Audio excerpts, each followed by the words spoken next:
Go ahead. Thank you, Matt.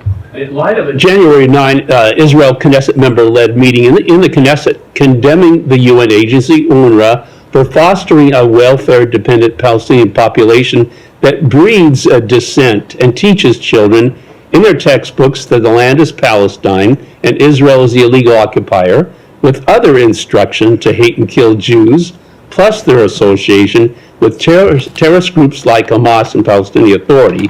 What is Secretary Blinken's response to Knesset members Sharon Haskell and Simcha Rotman, who are calling for the funding of UNRWA to stop? And I have a follow-up. So I'm not going to respond to the comments by individual members of the Knesset, but I will say that UNRWA has done and continues to do invaluable work to address the humanitarian situation in Gaza at great personal risk to UNRWA members.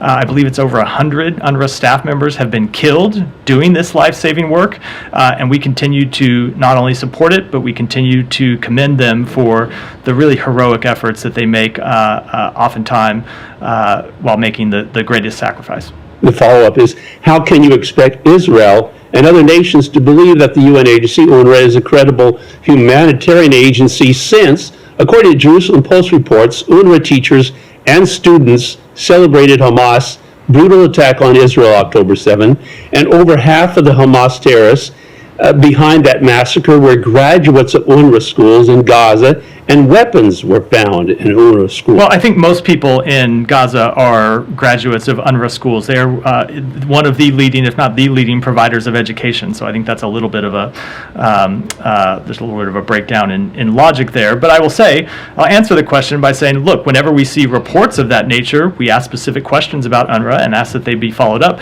It does not change the life-saving work that UNRWA is doing every day in Gaza that I just detailed a moment ago.